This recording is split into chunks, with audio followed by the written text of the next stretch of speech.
Happy Friday! What is a mummy's favorite sandwich? Well, that would be a wrap, of course. It's hard to imagine that we're past Halloween in most cities.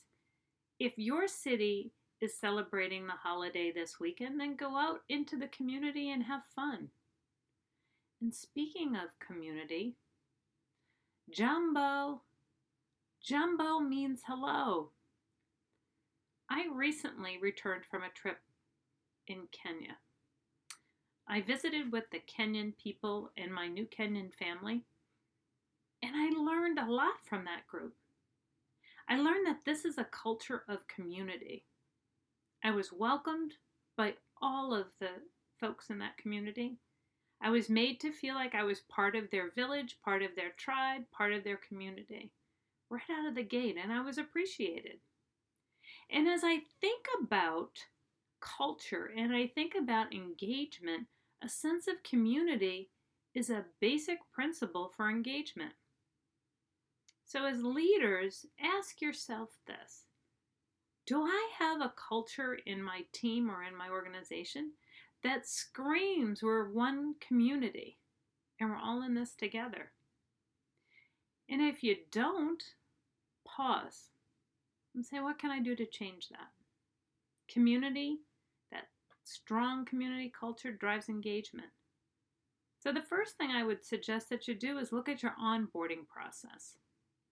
You see, the onboarding process is the first start of your relationship with your new employees. And if your new employees don't start out engaged, it's going to be more difficult to get them engaged later.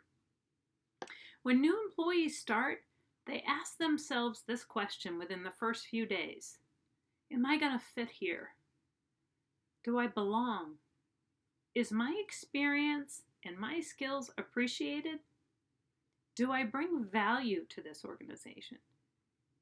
And if they pause on any of those, you might have an engagement problem right away. Your goal should be that every new hire affirms positively to questions like that. That's how you know you established a sense of community. So your challenge this week is to take a look at your onboarding process and ask yourself this: when my new employees start, are they encouraged to share their experiences and what they bring to the table with everyone? Are they empowered to control and direct their career?